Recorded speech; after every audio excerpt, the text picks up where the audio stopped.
How's everyone doing tonight? What's going on, Kyle? How much? Good evening. I'm doing good. Yeah, do any of you have any experience with JPA, or is this the first time? No, I had to Google it. Yeah. I was like, does this apply to me? And then I was like, I think so. Are you in back end or front end? I'm in front end. Okay. Yeah, JPA is a back end type of tool for creating APIs. Darn So it. yeah. It's fun to learn though, if you want to learn some back end. Yeah, I'm going to a meeting at in an hour. So I totally would I would do this and then I would finish my thing. Unless it's like not cool or something for me to like listen in, and because Oh, probably at some point it seems maybe worth learning both, right? Although I'm at a particularly tough week for myself, so it's I'm like, front end's hard enough. oh, definitely. Well, I will record all this. This is all recording, and I'll post this to the JPA channel. So if you have to go do other things, I will post this all, and I'll also upload the code to GitHub too. So if you want to take a look at that. All Very right. chill. Thanks for having me. Yeah, no problem. Everybody's welcome here. So the tools we'll be working with today, we'll be using a Spring Tool Suite for our IDE and also MySQL Workbench. Don't really need to do too much with MySQL since JPA can insert a lot of SQL code itself. So, well, let's get into this. Make sure to start up Spring Tool Suite and MySQL. I'll give you guys a few minutes and I will start sharing my screen.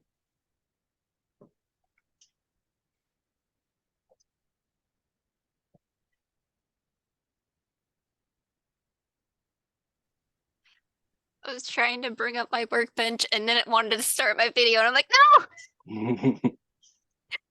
All right. Can everybody see this all right? Yes. Okay. Yep. I think I might just make a new folder just to play Yeah. around with this stuff. Yeah, I ended up just creating a new workspace. I mean, this makes it clean and easy to show everything. So what we're going to want to do is we're going to want to create a new Spring Starter project. Can you see all this stuff? Just give me a second. I gotta log my time. Yes. Yeah, I see. Okay. Sometimes this won't show up. So, all right. You can also do this from startspring.io. Right now, we'll just call this users. And we're going to be using a Maven project. And we'll use Java version 17. Group ID, pom.xml, doesn't really matter. And we'll call the package name users. Click next. And this is really important. The Spring Boot version, we want to make sure it's below Spring version 3.0. So we'll use 2.7.10. Is everybody to this page already? Or do you need a minute? Give me a second. All right. Spring 2.7. Yep, 2.7.1. 2.7.10 or anything below Spring version 3 will work for what we're doing today. Okay, there's a 2.7.11. Yeah, that'll probably be fine too. I haven't tested 2.7.11, but I'm sure it'll be okay. Okay.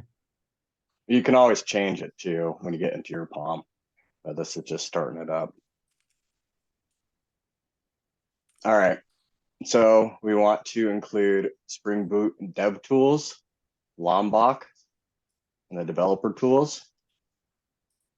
And SQL, we want to make sure that we're using Spring Data JPA and MySQL driver. And down here under web, we want to use Spring Web. And that's all we'll need right here. We will need the Open API UI as well, but we can get that from the Maven repository. So we finished that. What Uh, Spring Boot version are we using? My bad. 2.7.10. Thank you. 2.7.10. Anything under 3 will probably work, but that's the one that I'm using right now. And you're using the MySQL driver? Yes, MySQL. And what was after the SQL? You have the Spring Web, so that would be under Web. So all of our dependencies right now are Spring Boot Starter JPA, Spring Boot Starter Web, Spring Boot Dev Tools, MySQL Connector J, and Lombok, and also it includes Spring Starter Test. 1, 2, 3, 4, 5. I've got 5 things up here. Spring Dev Tools, Lombok, Spring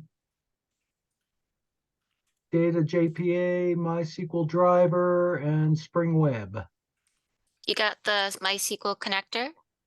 Is it you need to have MySQL Connector J, so MySQL connector. If not, I can pop it in the chat. yep. That's the group ID is com.mysql. The artifact ID is MySQL-connector-J. And scope is runtime. In the chat. Popped it in case anyone needed it. All right. Do we have all those? Anybody need help with this? Anyone needs a dependency in the chat or anything like that? I'm just switching screens here. It's driving me crazy. Oh, I know. I feel so limited right now because I actually Can have. you just paste it to me in whatchamacallit? Slack? Here. There's all the dependencies that you need. Yeah, but that's really gross and Zoom. I know, right? I think it's still gross and like Slack sometimes too. Yeah, I can do it in the JPA channel. Okay, I'll let you do it. I was just There we go. That's all the dependencies. Yeah, it's there's always going to be some sort of weird thing that Oh, those yeah. dependencies off. All right. So one thing that we will need is the There it is. the Open API UI. So what I will do, I will switch this to and now I need to remember how to switch my screens. if you go to There we go. Yeah. Okay. Got it. So what we'll need to go is to mavenrepository.com. I will post this in the chat. Thank you, because I'm working with one screen. And what we'll Yeah, need I'm still building my pom.xml. well, we're still working on the POM, so don't worry about it. But we will need to search in the Maven repository is Open API UI. Got it. Okay, that'll be the first one that'll come up is Spring Doc Open API UI. And for me, I have used 1.6.13. So this is what I'm going to be using just because I know it works for what I've been doing. But I'm sure that 1.6.15 will work as well. I'll post this also in the JPA channel. And we need to make sure that we put this, let me switch the screens. Go back to Spring Tool Suites, and under dependencies, we want to put this in there.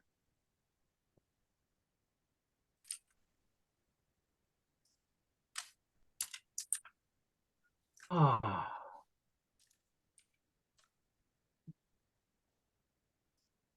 And after you're done with that, make sure to do a Maven update.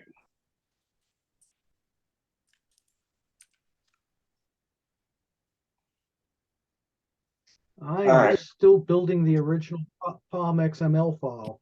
Really? Okay. My Well, system is crawling. the next thing that I wanted to do was go into MySQL. Do you guys have MySQL opened up? I can in MySQL. just a moment Okay. because when I tried to open mine up, it tried pulling up my webcam. When you started sharing, that was like the first thing that popped up instead. I'm like, no, stop. No Do not worries. consent. I'll let you guys take a few minutes and we'll do the MySQL. It's pretty easy. You guys know how to do this. All you need to do is create a database and you need to add a new user, password, and the permissions. So all you guys have probably done this before. At least the guys or the people that have done the final project or Spring Boot. Yeah. I really limited myself though by staying downstairs instead of going up to my office with my 3 screens. I only got 2 here, my laptop, which is looking at looking at the call, and then my other one. But I can make it work. And if not, then there's always a recording, but Yeah, I ended up using brought my phone with me too, so I can look at that as well. So I only have this one screen, but it's a pretty big screen and I can change the tiles around. So nice. I have like upstairs with my office, I have my drawing tablet, which I haven't been using much for drawing, but I'm thinking about like putting an additional or using like hooking up my old monitor that I had just extra upstairs too, just so I had 4, just one for like YouTube or something in the background. So like my other stuff can just be like, the major important stuff. right. And then that would just be like my play screen because it's just like a tiny it's one of those like really old like flat screen TV before they got really flat that never dies. Yeah. Yeah, so that was my first third monitor. And so I was like, maybe I'll just hook it back up because like having the YouTubes or Twitch in the background. I have a monitor with an old one. This is my main one, but I have an old one that still uses a VGA connector and everything. It's back from the good old days. I remember that when I was like with like my first computer when we were playing Sims. Right. Yeah, Sims 2, I think. I wasn't allowed to play Sims because we named them after each other. And so my family got really mad at me once because my sister's name is Mary Jane, and then Mary Jane's character caught on fire and we were freaking out. And a bunch of parents and guardians just ran down the stairs barreling because we were running around in circles yelling that Mary Jane's on fire. What do we do? What do we do? Then we weren't allowed to play it. That's funny. Hey, Jacob, They didn't pick it. did you get your My, going? no, my system is Crawling. crawling. Wow.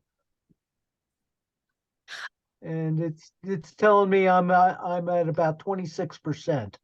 Jeez, holy cow.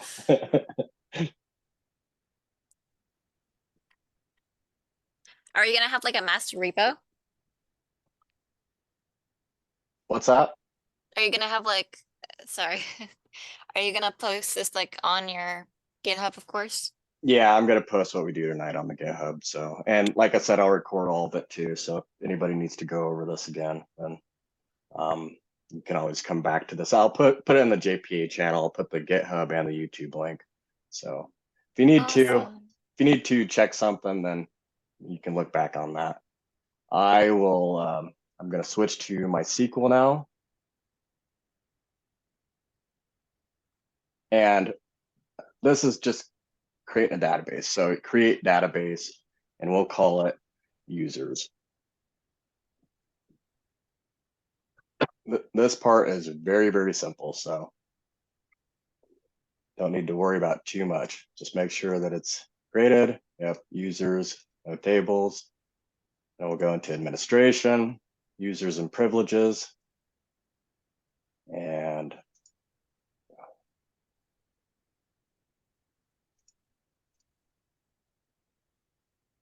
I do not want to do this. Okay, so I'll add account, call it users. And we'll do the password the same, users.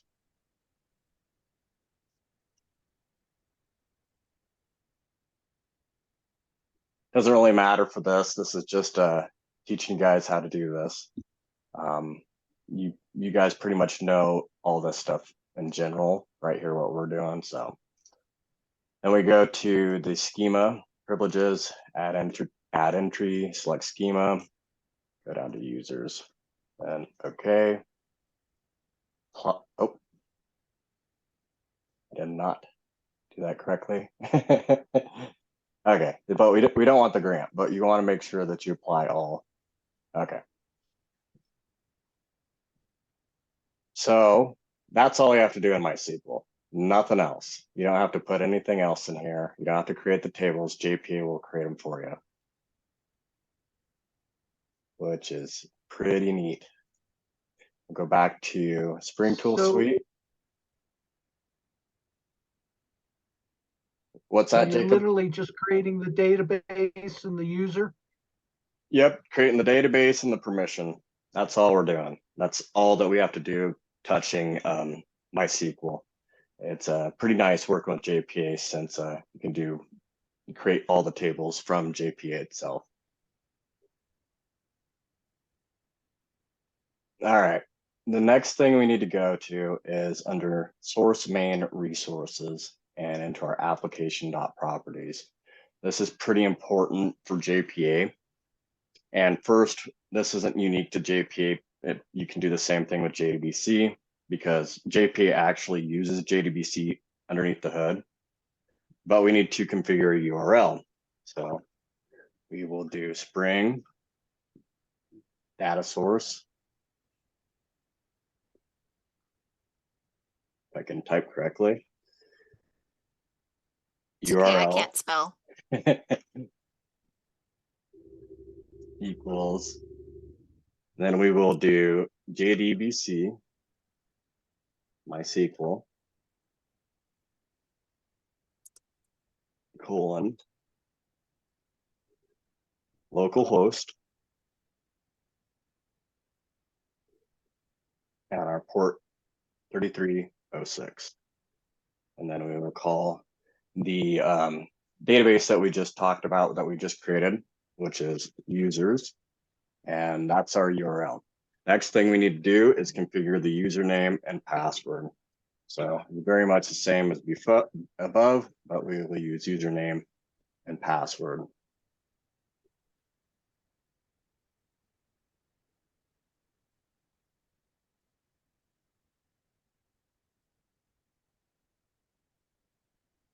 And that is set at users. I will copy and paste this and just put password.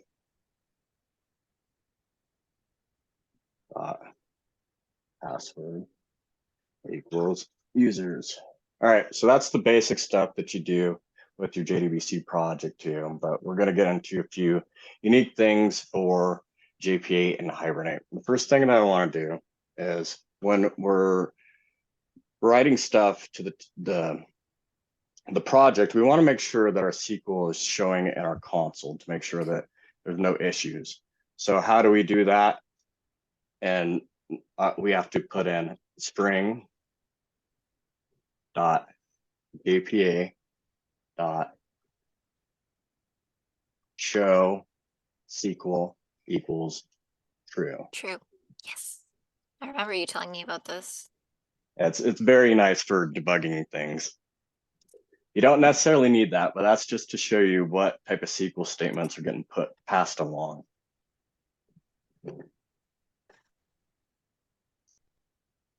Another thing, there's actually two more things that I like creating in the application.properties, and one is spring.jpa hibernate DDL auto, and we'll put in create.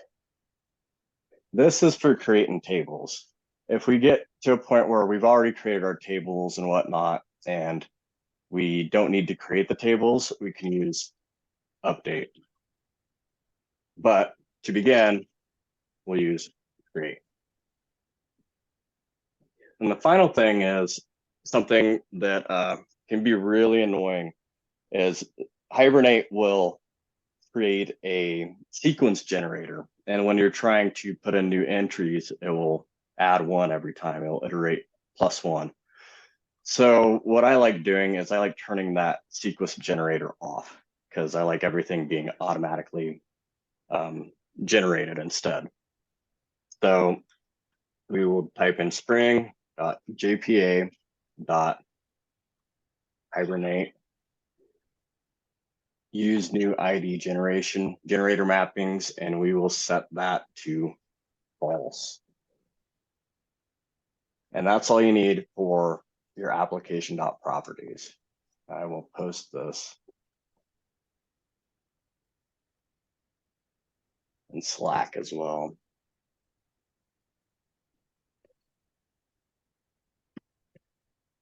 All right, now we can actually get down to coding our entities and creating tables. So we'll go into our main package and we will create a package. You can call this entity. I'm going to call it model, but you can call this entity as well. It doesn't really matter what you call it, but these are your entities. And we will create a new class. And this class, we will call it user.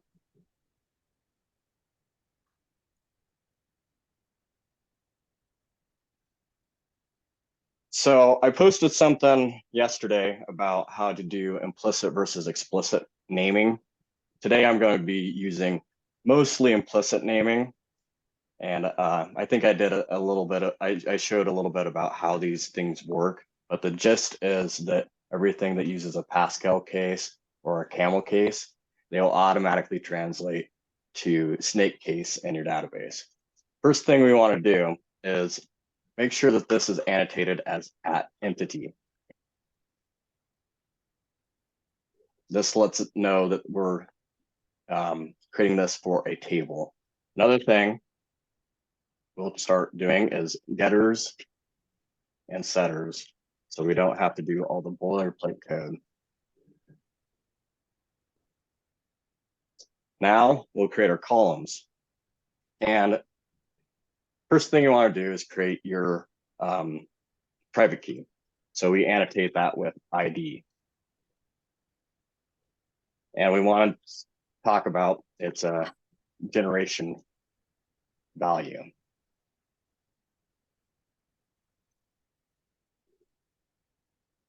And the strategy we will be using is generation type dot auto.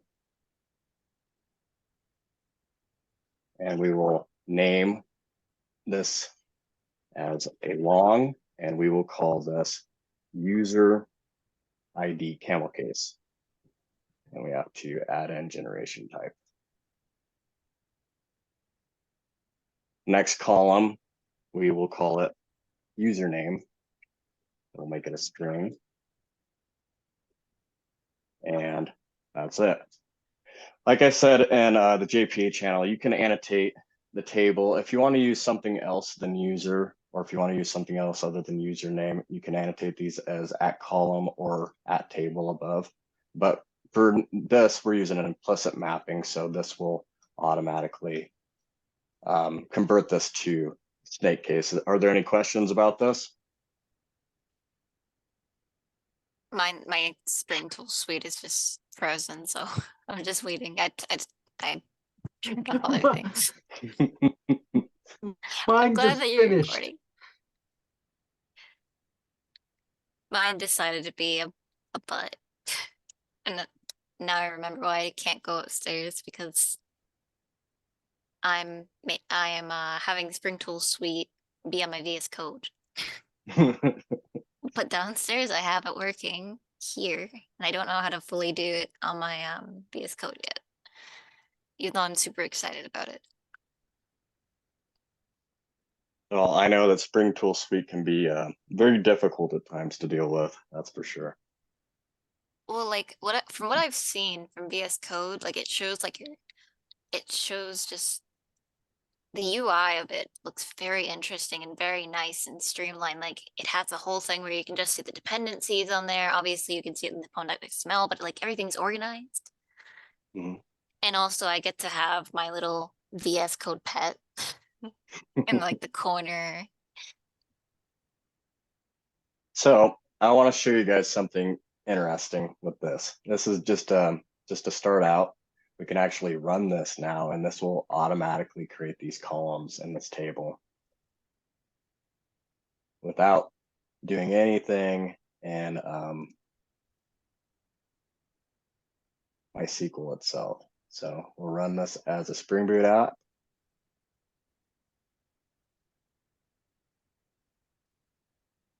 And you can see right here, drop table if exists user, create table user, and it does this already, Nice. which is really, really nice. All right, so we can actually go back to MySQL and check if it actually updated there. We'll go to schemas, refresh all. As you can see, there's nothing in here in users. We'll refresh it. And sure enough, user, and we have user ID and username. So if you want to avoid doing a lot of SQL, JPA is really nice for that.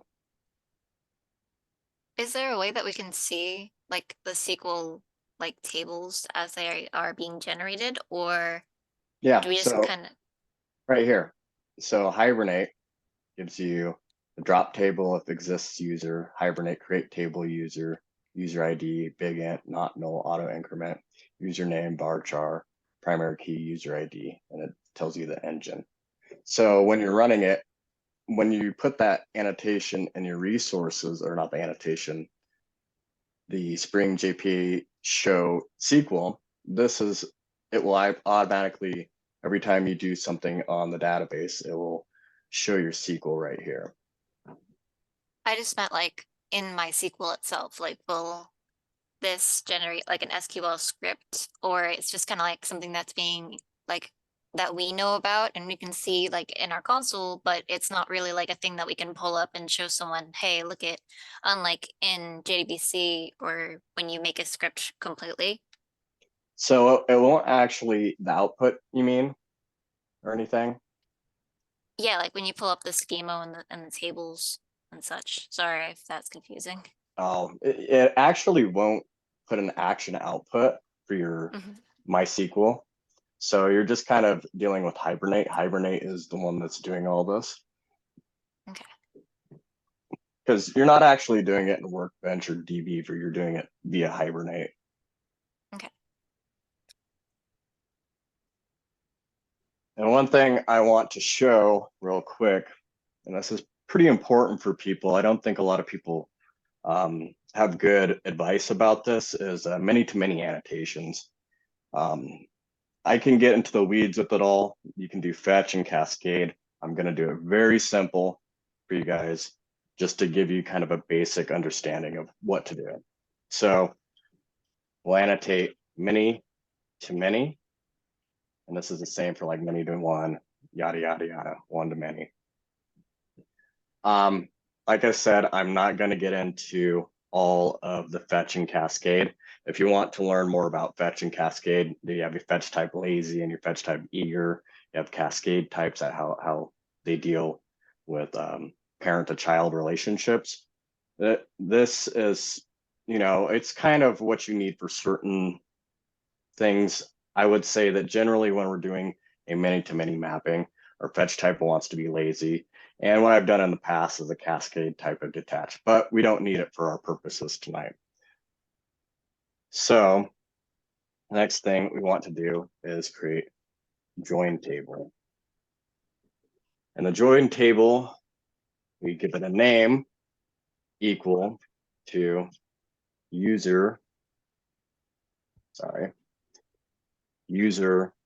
and we'll create another entity called roles. So we'll say user role. And we will say join columns equal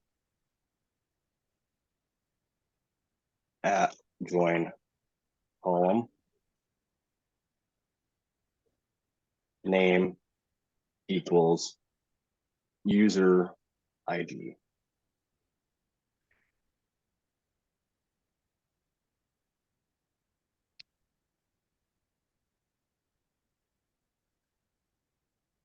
Now we will do the inverse join column.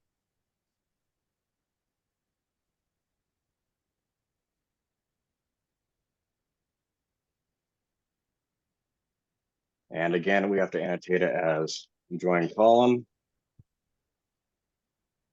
name equals, we'll call this one role ID.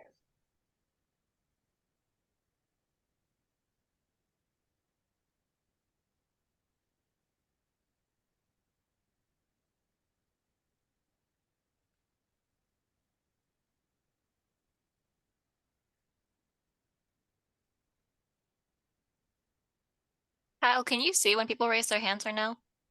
No. You Okay. raise your hand? Okay. Sorry. Well, no, I was like doing the raise, like I just raised my hand. I'm like, can he see this? I wasn't paying attention, sorry. No, like I just did it. So based off of this, since like the hybriding and stuff like that, it's gonna like give this back to SQL Workbench so it can have like the the rows and such. If we have this in dbeaver, could it create an ERD for us or no? So we can actually create an ERD afterwards, Mhm. after we put all this stuff in through MySQL Workbench. I don't really use dbeaver all that much, but if you can do similar stuff to Workbench, then you should be able to create an ERD. Okay. Sorry, I'm just very curious on like what can and can't be done with JPA because Oh, it's fine. You know, a lot of this is pretty foreign to a lot of people. I have to make sure that I got all my annotations correctly. Also, if you have any like GPA creators on YouTube that helped you, or if it was just mainly like looking up at the docs, that would So be helpful. a lot of it, you know, came from like there's a few creators that I searched up, but a lot of it came from documentation online too. Mhm. So we want to set this for our other entity that we're going to be creating. For me, we'll just say role, and we'll create a new asset.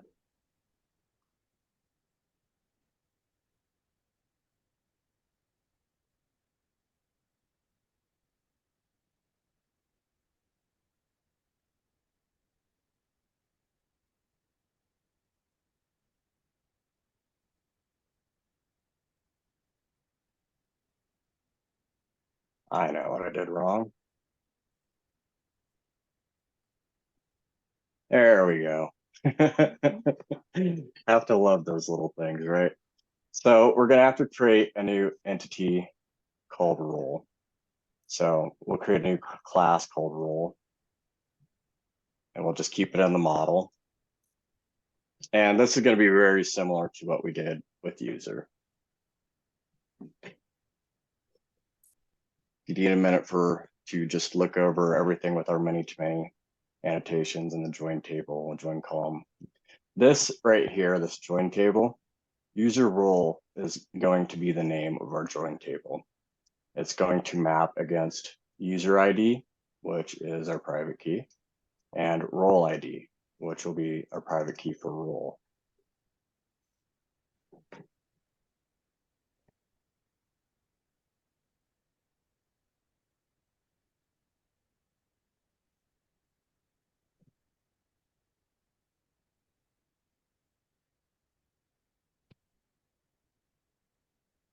All right. So the same thing we'll do for role as we did with user, and we need to make it an entity, getters, and setters.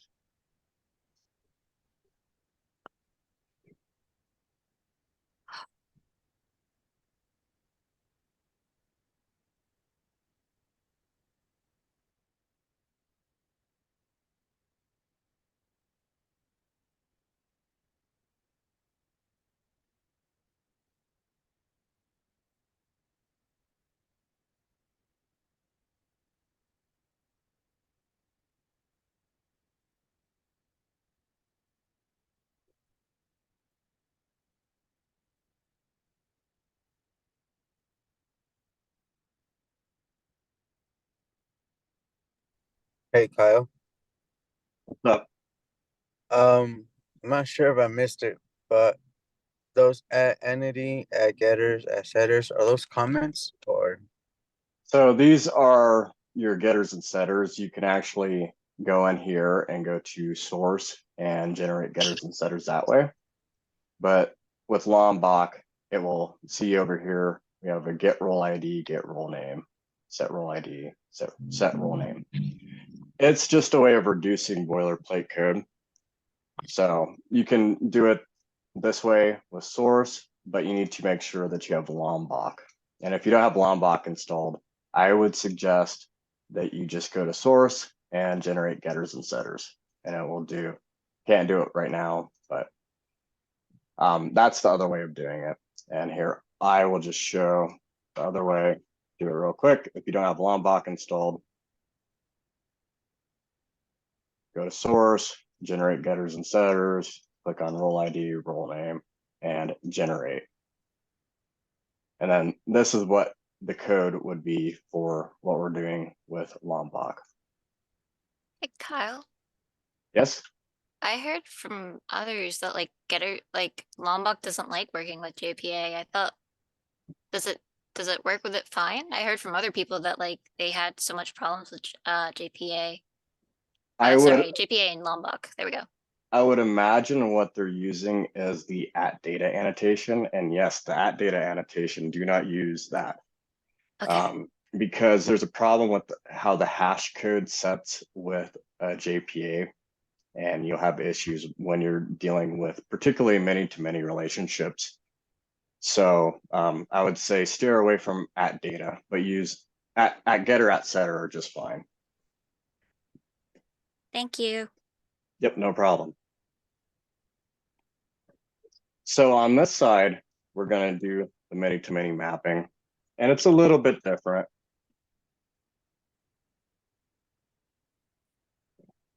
We will put this in here. We'll say mapped by equals role. And here's another trick for when you're setting things up. You can use JSON ignore. This comes in handy when you're just starting out with Swagger and whatnot. But this basically makes it so this other entity doesn't show up in your Swagger. It can be kind of a pain in the butt. There's a way of actually deleting it with your response body and whatnot, but this is just a way of not dealing with it for the time being. And I'm actually I'm going to show you what JSON ignore does a little bit later. But this is just what I generally do for one side. So we also want to do what we did before and make a private set. And this would be of the type user. And we're also going to make it a hash set.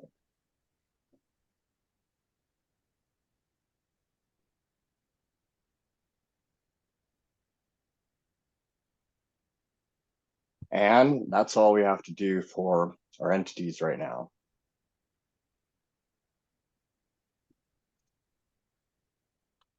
If we save this, Hey Kyle, so because of the import long block dot setter and getter, you could add getter and setter, and then it'll work as getters and setters. yeah, these are getters and setters. So it's just a way of reducing all your code. As you can see over here, you have get user and set user, all that sort of stuff.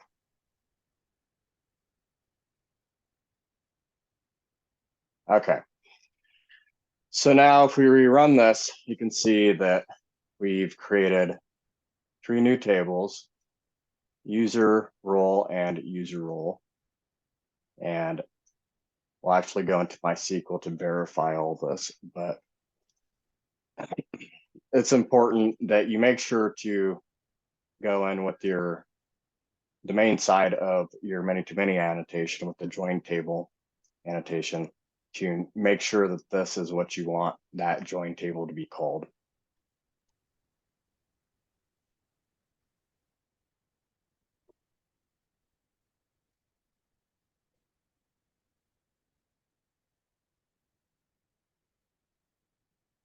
Okay, so we have role ID, role name, user ID, username, and user role. And that has user ID and role ID. And that's all we're going to do with our many-to-many annotations. I'm not going to get into many-to-one, one-to-one, all that. It's very similar, but that's the gist of how you define relationships within JPA. It's pretty cool because you can actually create join tables without actually creating an entity or anything else. So the next thing we're going to do is create our service layer.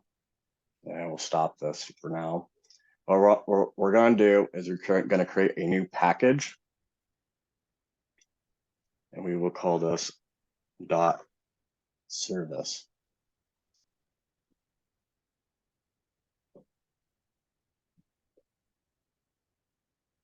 And in this, we are going to want to create an interface. And then we will call this user service.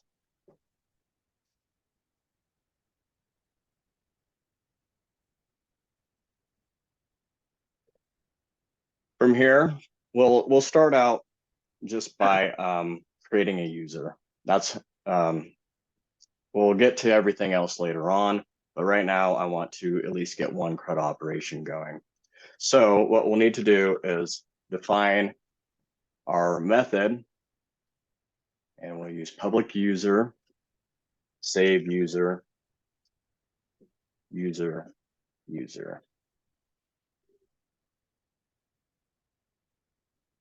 We'll have to import all this.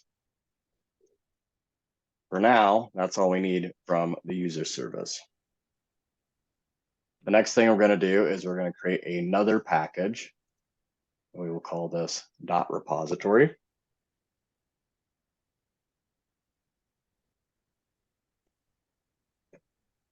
And we'll create another interface, and we will call this user repository.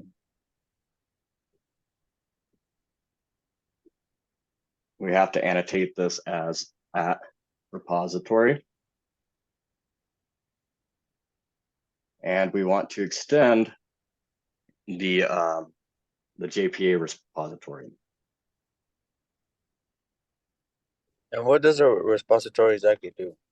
So this is where we're holding all of our data, basically, right? So this is all the data that's in the database. The repository is what holds all that. It's kind of a way of calling on the database to get that information, if that makes sense. Would this be where we make mock data?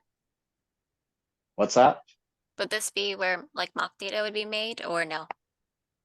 We wouldn't do mock data. I'm not doing anything with mock testing or anything tonight, but No. you can create custom methods here. And tonight, I'm not going to deal with that. I'm just going to do with the basic JPA methods that's included in the JPA repository. This is very simple, just doing it this way. All we need to do is JPA repository, and we want to make sure that we have our user and our type. And this would be our ID, right? And that's it for the repository. Very, very simple. Like I said, you can get into custom methods, you can flesh all this out, but the JPA repository has a lot of stuff in it already. The next thing that we want to do is create a package called exception. And this is kind of our error handler. So we will create a new class and we will call it our resource not found exception.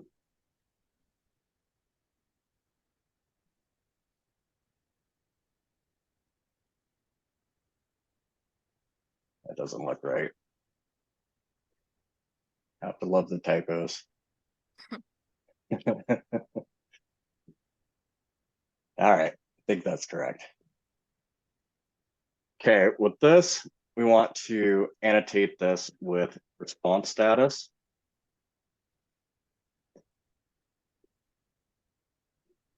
And we want to make the value equal to HTTP status not found.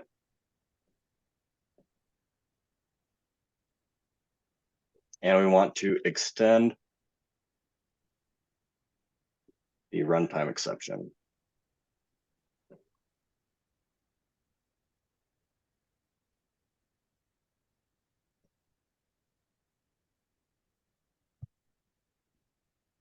Okay, so we're going to be creating a few variables. First is our private string resource name.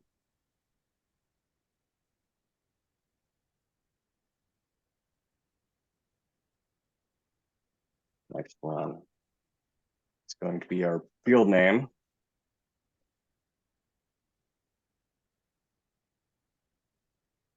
And finally, we're going to create an object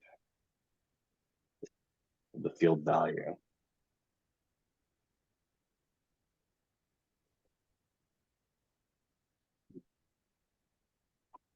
All right.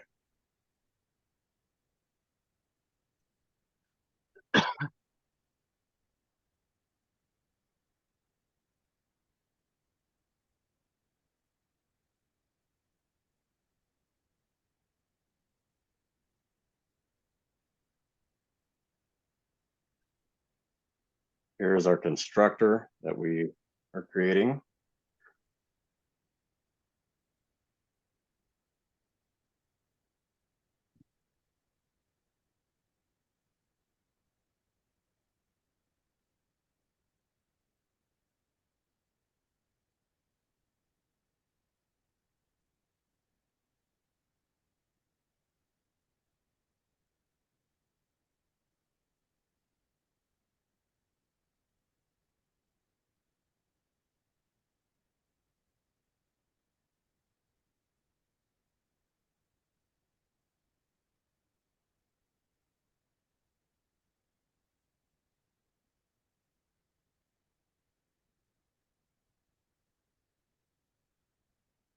And this is just creating something when we try to enter something by an ID, that it will throw a not found and tell you that that ID is not found. So we'll get to flesh all this out real quick. You'll see why it's important later on, but I just want to get this out of the way.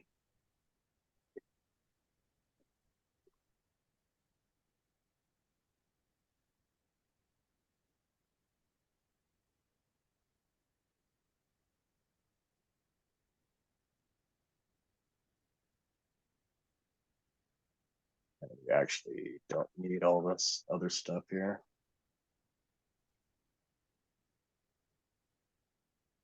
We need the resource name, the field name, and the field value.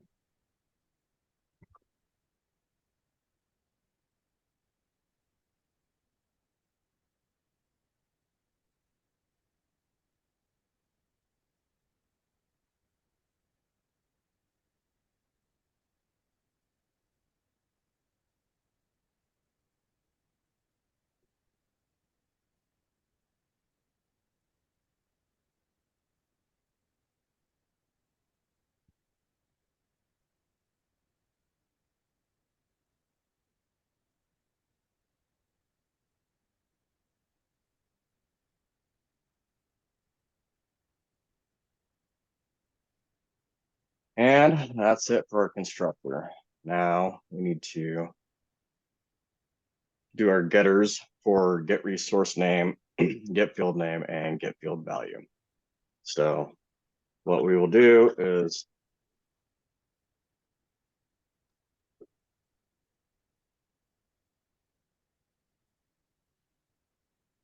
we'll just automatically, we'll do this manually. And we do not want a 0 here.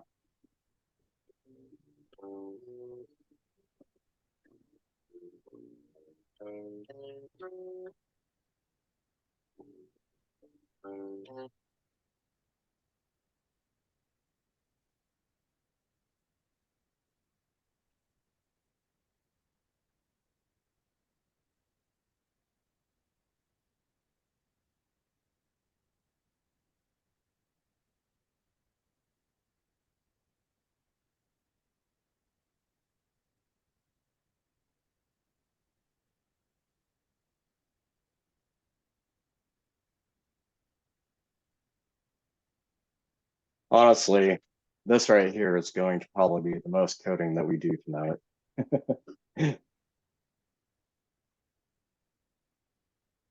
And this is just for our exceptions. So this is necessary for when we start doing other things. Right now, all we're going to be doing is saving a user. That's all we're going to be doing right now. And then after that, I'll try to get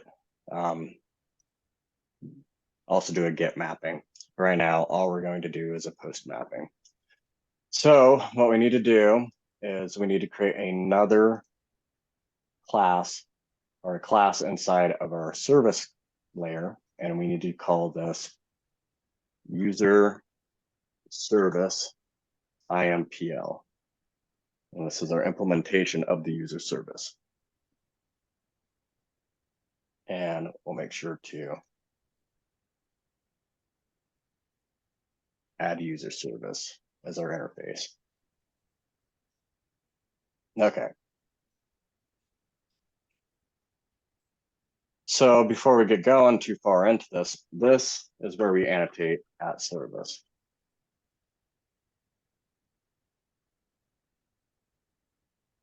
And before we get to the method save user, we want to make sure that we have our repository that we can look up stuff.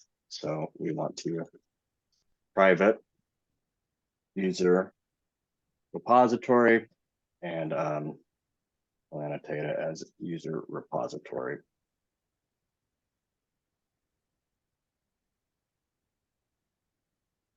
Okay. Now with our constructor, we want to auto wire it.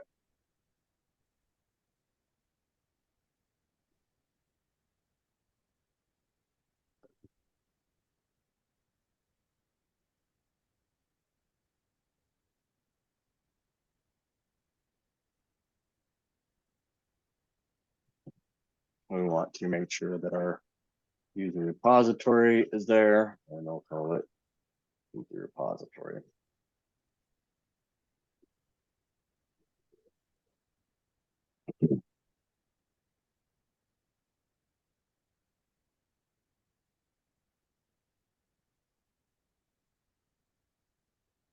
And that's it there. So now we're going to get on to our saving, right? This is super easy. A lot of this stuff doesn't have a lot of coding to it. So I think once you guys get the hang of all this other stuff, you'll prefer doing it this method rather than the JDBC route. What we want to do is we want to return user repository dot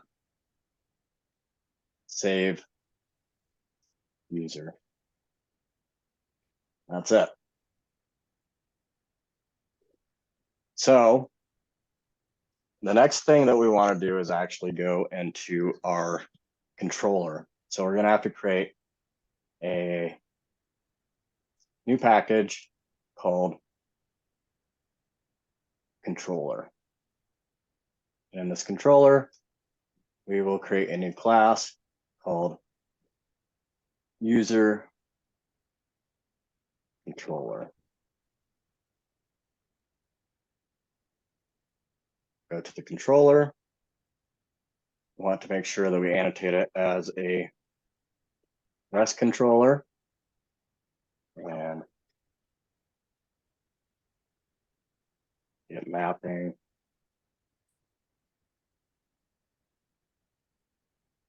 We'll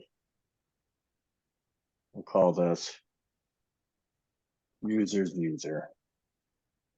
So get mapping would link the user to this to the database. So, oh, sorry, we're not get mapping here. We're request mapping. I'm getting ahead of myself.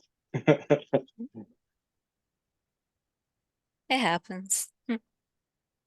So a get mapping is getting stuff out of the database, right? So we can either get all or get by ID. Right now, all I have set up is we're going to do post mapping first. We're going to create something.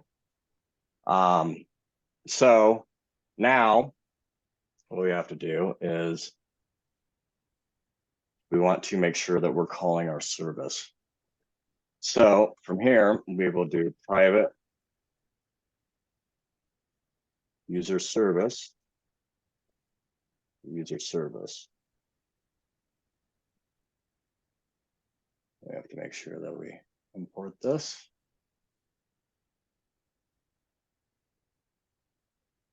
And now we're going to have to create a constructor like before, very similar.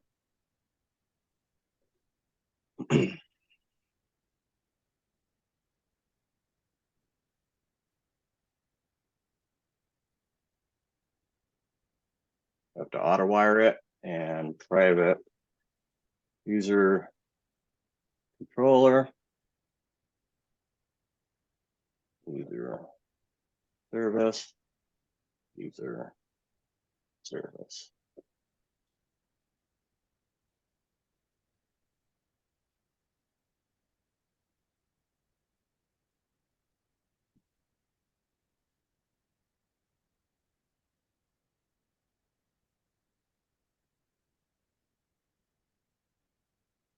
And that's it for our constructor. Now we want to do a post mapping. And the way we're going to do this is with response entities. I don't know. I think within the JDBC stuff, you do a little bit with response entities. This might be a little bit different than the other way that you might have learned it.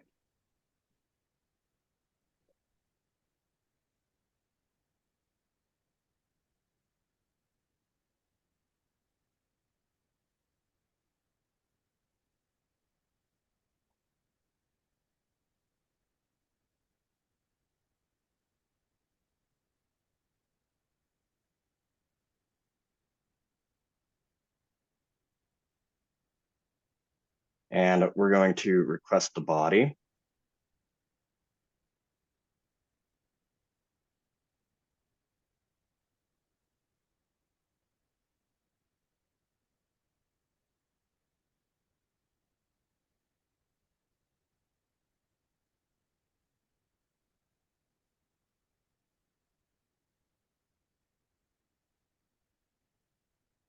Of user.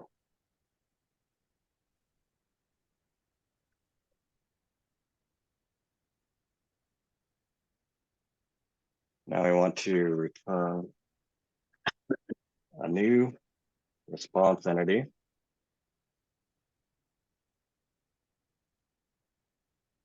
And we will make sure that this entity is a user like above. And now we will call on our service. So use user service dot save user. And right here is where we do our HTTP status, and we will say dot created. And that's it. That's how you, that's the whole thing about how you can create a new user using JPA. So let's actually try this out in Swagger. Make sure we didn't have any typos or anything. All right. So I will. All right, lads, I'm share. gonna dip out. I'm gonna go continue on my week 5 stuff. All right. Have a good night, Enjoy man. yourselves. Good luck, guys. Bye. Bye-bye. All right. So we're bringing up Swagger. Oh. Yeah, no wonder. One of those things. You need to make sure that you annotate it with post mapping.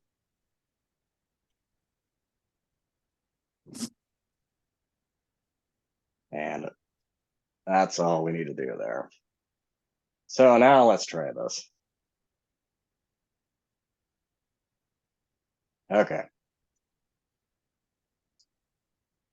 This is interesting what it brings up right here, the role and the role name. So this is because of our many-to-many annotation.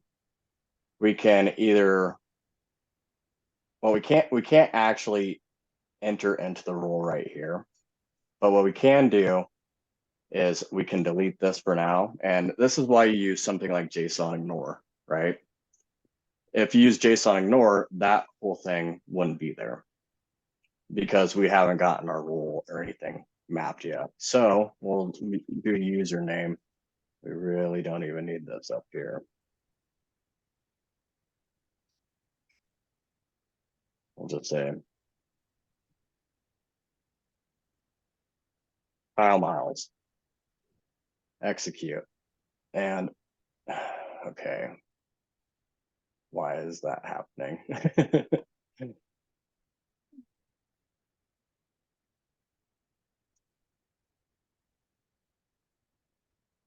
All right, well now it's wanting to null it out. So,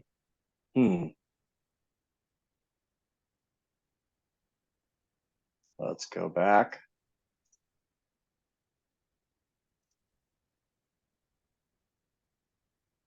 To Spring Tools. You have to love sometimes when this stuff doesn't work. I think it has to do with me actually starting and stopping this. So let's try this again.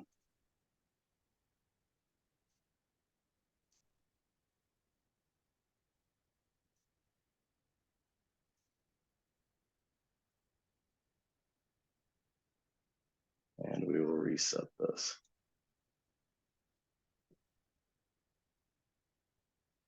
I'll just say string. Nope, it's not wanting to go. Let's start it off with 1 again. Does it not keep the previous results? Well, when you right now the way I have it set up is it doesn't, because of this application.properties create. What it does okay. is it drops the tables beforehand. So let's see why this isn't actually working.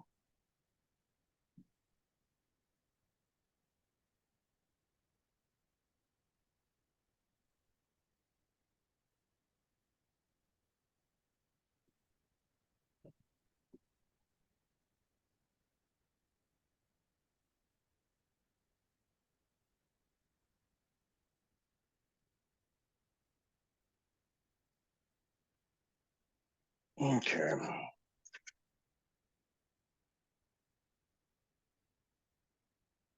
Just checking my notes here. I wonder if I did the wrong response body there. That could be the case.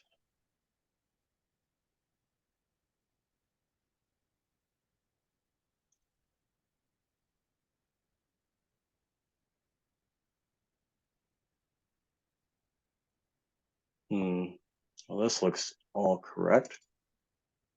Repository is just fine. User is just fine.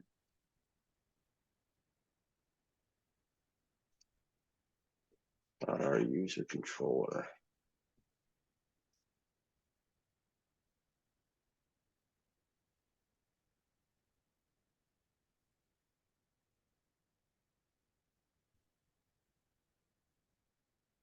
might have been the issue right there. All right, let's try this again.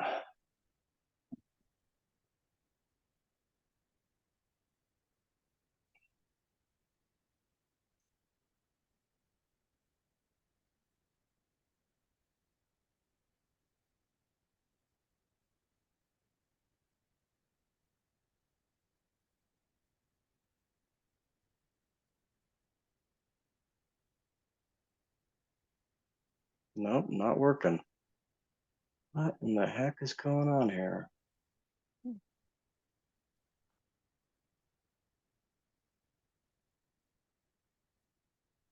Okay.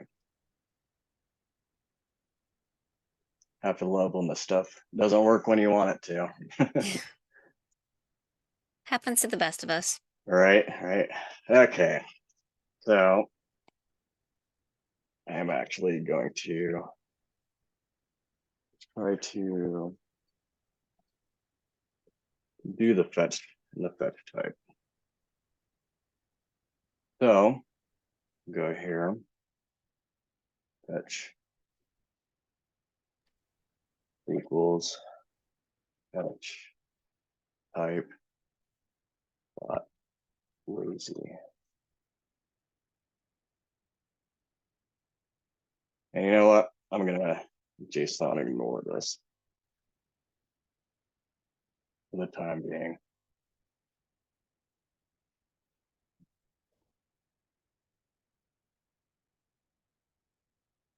I think this is all correct. Should be anyways. We will try again.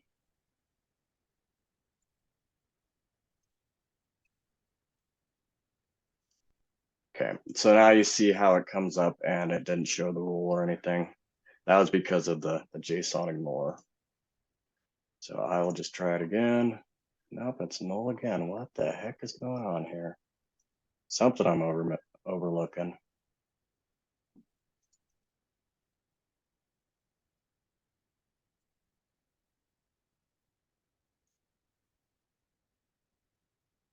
I'm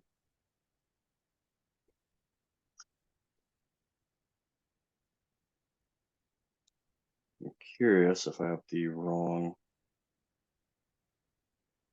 quest body here.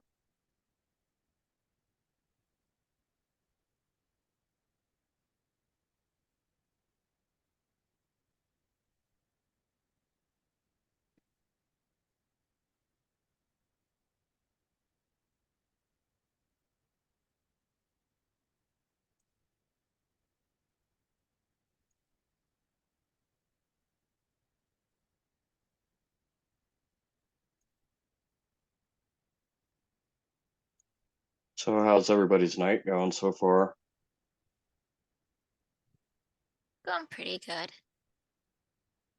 I had a migraine though yesterday and most of today, so I'm glad to actually be able to like look at my screen again. How about yours?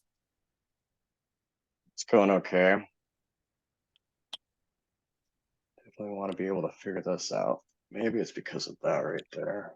We will try.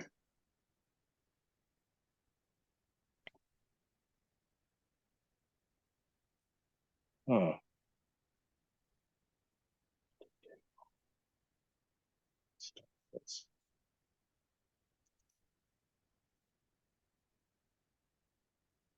Okay. Sometimes Hibernate and JPA can be kind of finicky if you like interrupt them when you're trying to create stuff. So I guess we will just try and see if that solved the issue.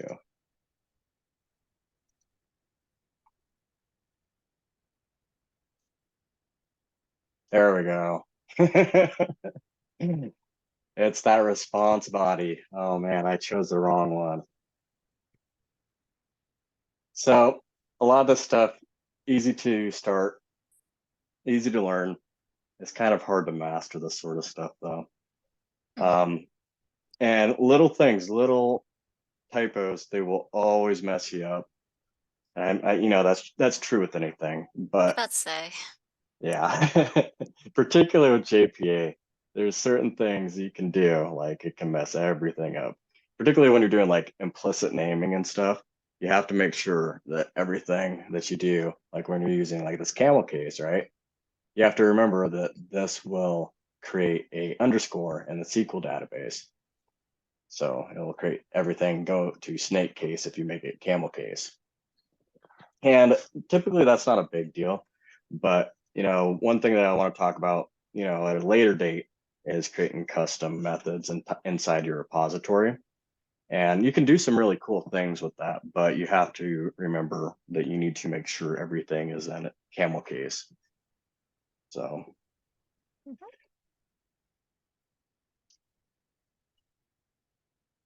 Well, we can do a get mapping if you want to.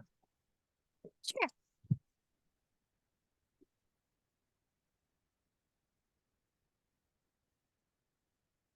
All right. So again, we're going to have to go to this service, and this is how we're going to start everything. So basically, we'll just like find all, right? And it's pretty simple. We just want to make it a list, very simple, similar to what we're doing with the save user, but we're making it a list. We want to get all users. Yeah, we'll just call this get all users. JPA, you do not need like a controller whatsoever. So the controller would be up here, but you wouldn't need like the DAO or the SQL stuff that you do. And you wouldn't need like a controller implementation type thing. Like the controller is all, this is the whole controller right here. Yeah. Most of the stuff is happening within your service IMPL, right? And it's calling on your user repository, taking advantage of the JPA repository. But like I said, you can do custom methods too. But the simple methods that are in JPA repository are all that pretty much anyone needs for a project, at least for the project for Promeneo, right?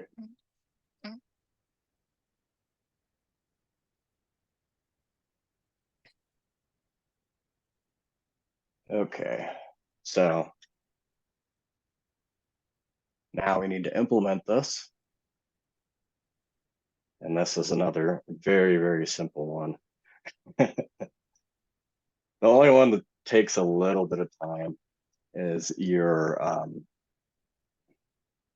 update. Yeah, that's the one that you have to do a little bit more. And you can see within the repository, you have all this stuff going on, right?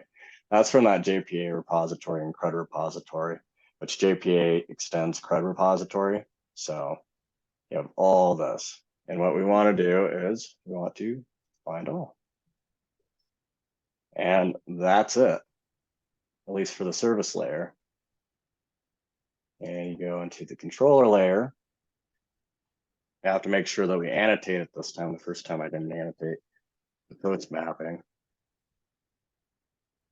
And this doesn't really need anything for the find all. It's kind of like the post mapping. But if we have multiple get mappings, and you have to make sure that they have their own custom path, right? It'll be ambiguous. Yep, same thing with JDBC. So that's nothing unique to JPA. So very similar to what we're doing above. We want a response entity.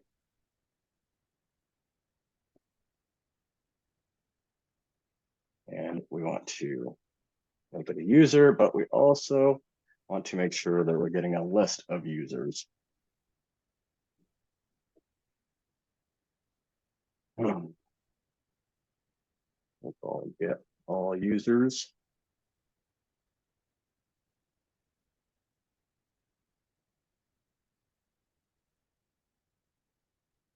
Import the list.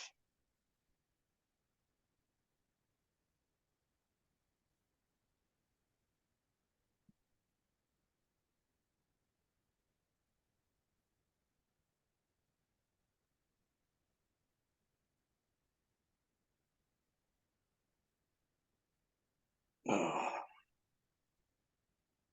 Gonna have to stretch after this.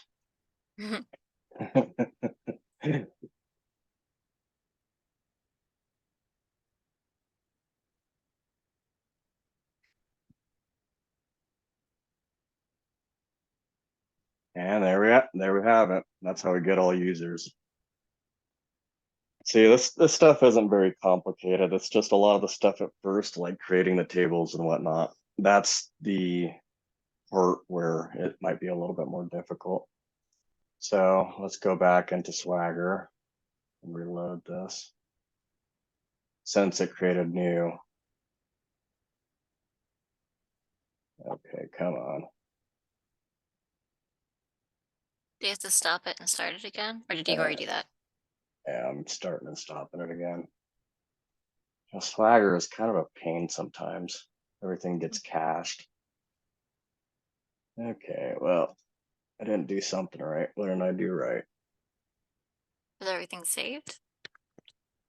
Yeah, I think everything's saved.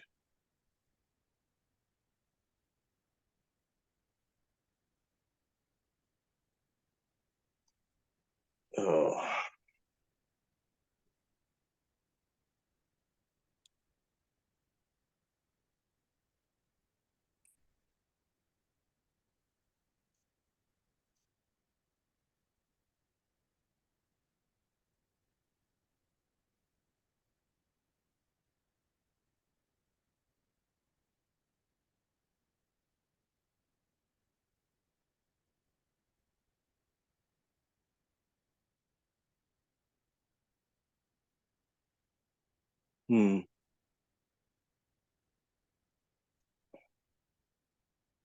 Everything looks okay there. Oh, it's Swagger just being a jerk. There we go. What I had to do was I had to exit out and go back into Swagger, and there it shows.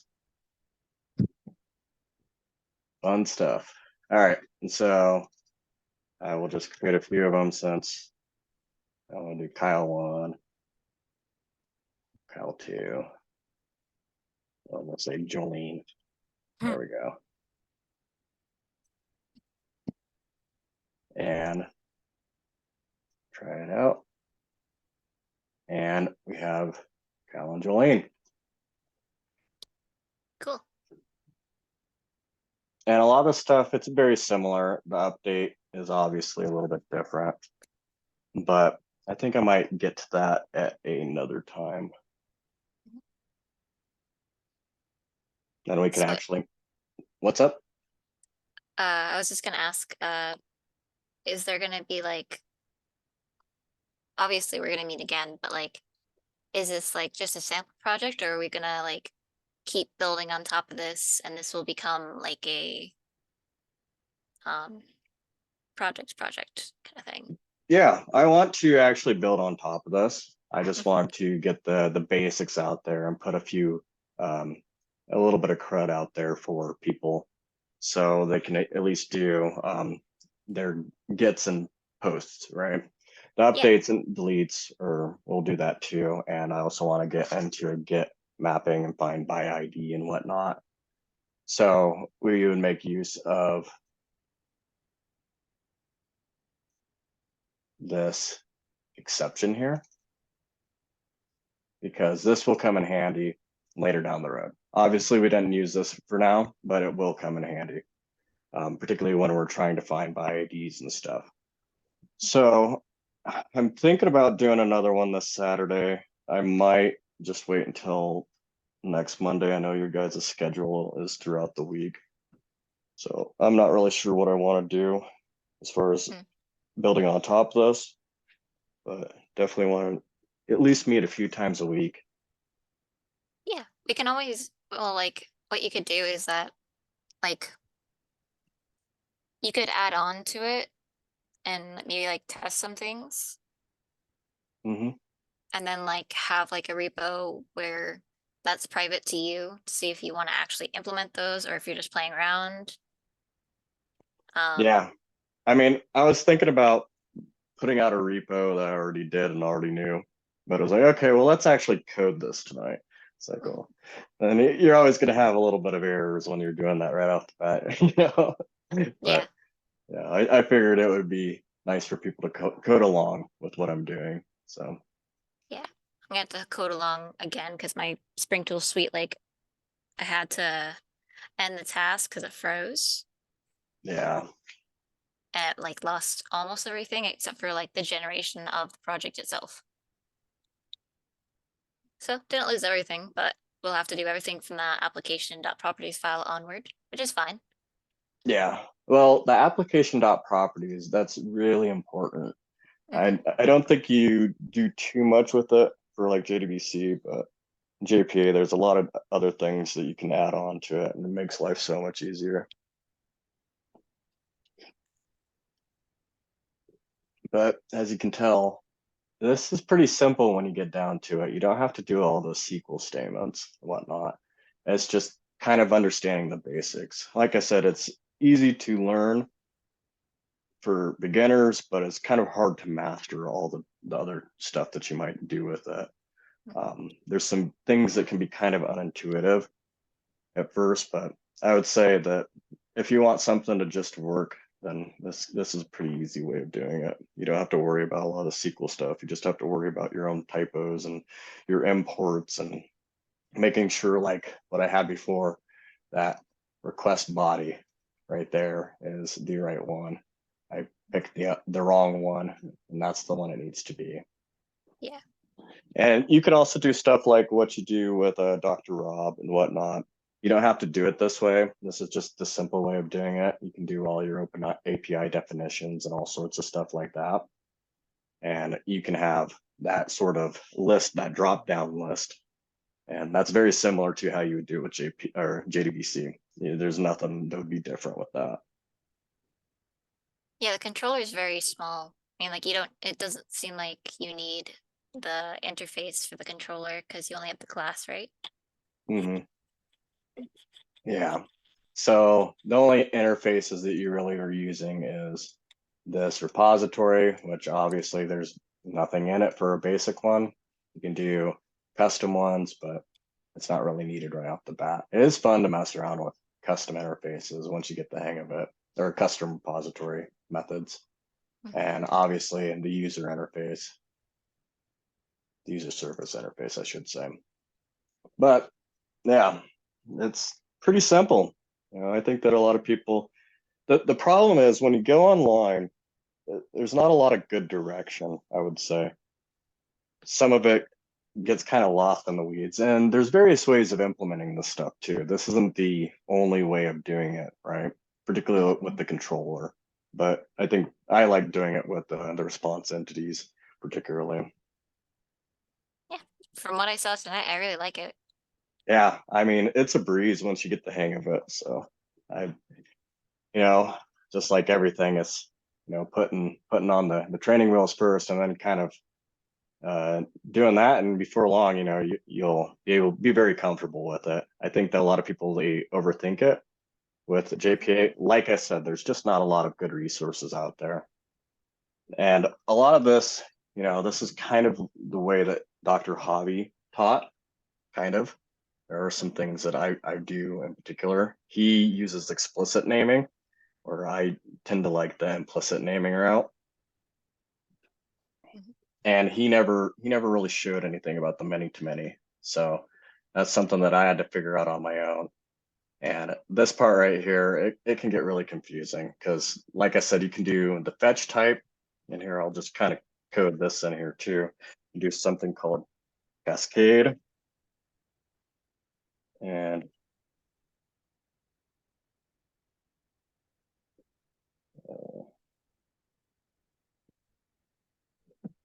make sure that I have the correct thing.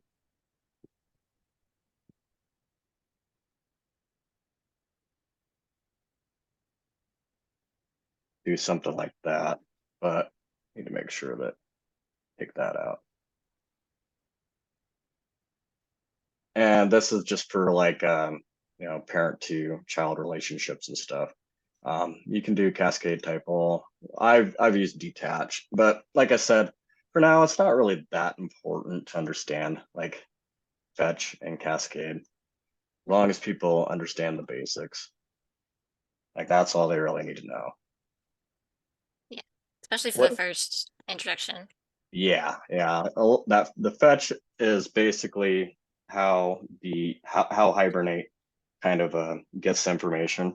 And there's lazy and there's eager. Lazy is when it's needed, eager is immediately. So there's some memory issues that you can have with if you do eager, if you do like a many to many. But like I said, it's not really that important for people to learn that right off the bat. That's something down the road that when they're trying to maintain memory management and stuff like that, if they have a huge database, then that's important to understand that. I have a question, but not really totally connected to this because like I have like a personal project that I'm working on and I was gonna try to make it a JPA project.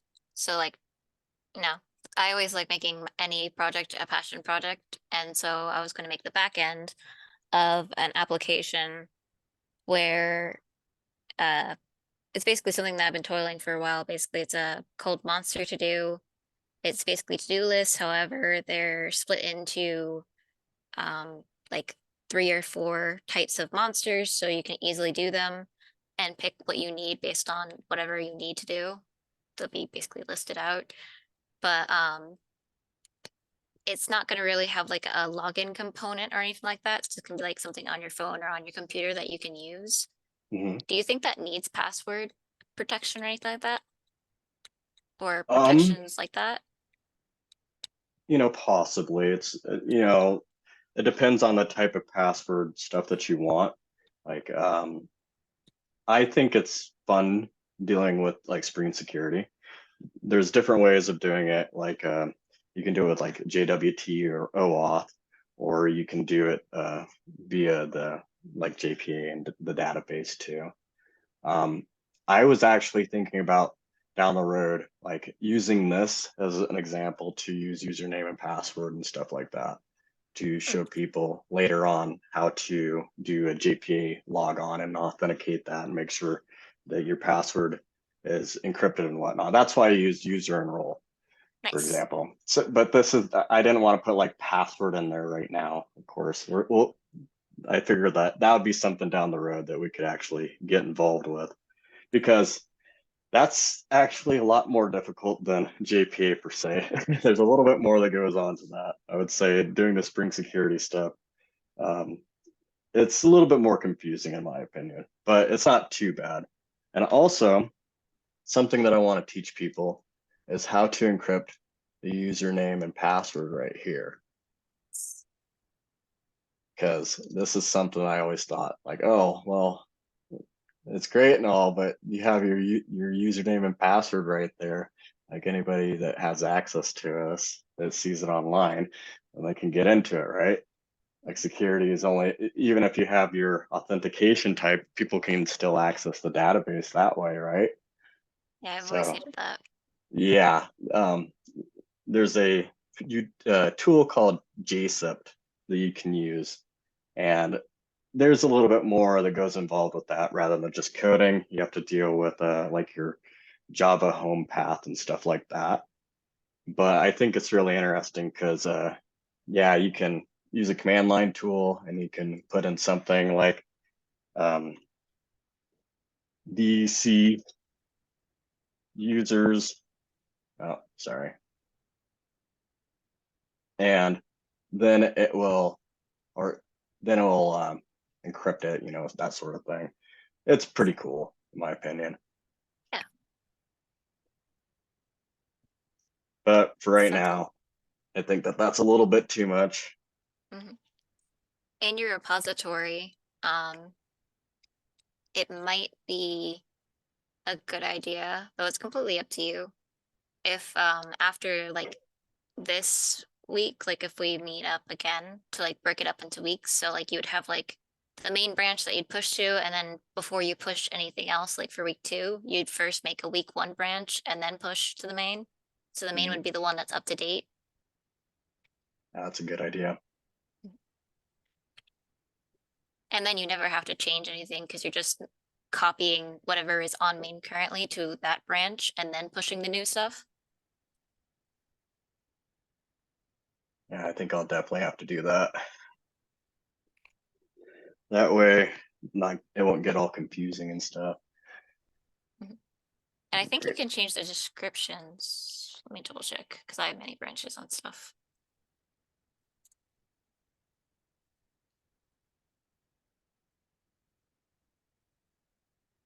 Do you have any other personal projects besides this, Kyle? Besides what? Besides this? Well, the only projects that I've been doing was just the example one lately. And, obviously that final project, which it got kind of crazy, right? If it ain't crazy, what you doing? I know, right? I know a lot of people, they started trying to copy what I had for my POM. And they're like, is it usual to have a username and password pop up on this? Like, no, that's Spring Security. It does it automatically. I always try warning people about that because I'm like, hey, you can use this. It's great. Very knowledgeable, but no. That like it's not the best idea to Yeah. copy completely. Exactly. It'll be like, particularly with that, like the Spring Security will automatically make you enter a username and password before you even get into Swagger. It'll automatically generate a new password every time. So yeah, I've shared it with some people, or there's actually a classmate. He looked at my repository and I was like, okay, well, what's going on? And he's like, oh, is it normal for that? And I was like, well, you probably have Spring Security in your POM, so make sure to delete that. Yeah. Because yeah, he actually just copied all my dependencies, and you really don't need a whole lot of dependencies for this. I mean, it's just kind of the basics. The only thing that's really different, I think, for this compared to the JDBC is instead of using Spring Boot Starter JDBC, you're using JPA. I think everything else is the same, to be quite honest. Yeah. Anyway, thanks for week 1 and making the like putting this all together. Yeah, no problem. I know I was talking to Nick and whatnot, and I asked him if it was okay, and he's like, "Yeah, that's fine," and he was talking about how JPA is going to be a part of the new curriculum. And he asked if they could share the curriculum in the channel, and I was like, "Heck yeah," So do a little bit more of this. I also talked to him about Spring Security and JSIP and that sort of stuff. So I figure like this stuff is really important for people to learn. A lot of people will, if they do this on the job, they probably won't be using a whole bunch of JDBC. They'll probably be using JPA. At least that's what I see with a lot of job postings and whatnot in this day and age. But as you can see, you don't have to mess around with a whole bunch of other stuff. You can just focus on the business logic. Yeah, and that's basically what the service layer is for the business logic. All right. Well, JDBC. do you have any other questions? No, that's basically all I have.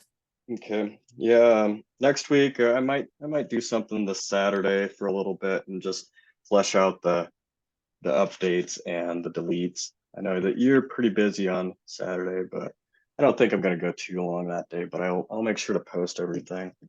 Yeah, as long as it's recording. Yeah. Yep. It's recording. So at least now I have pretty decent internet, and I can do this sort of thing without worrying about it crashing on me. So. Well, thanks again. I'll let you have the rest of your night though. All right. You have a great evening. You too. Bye-bye.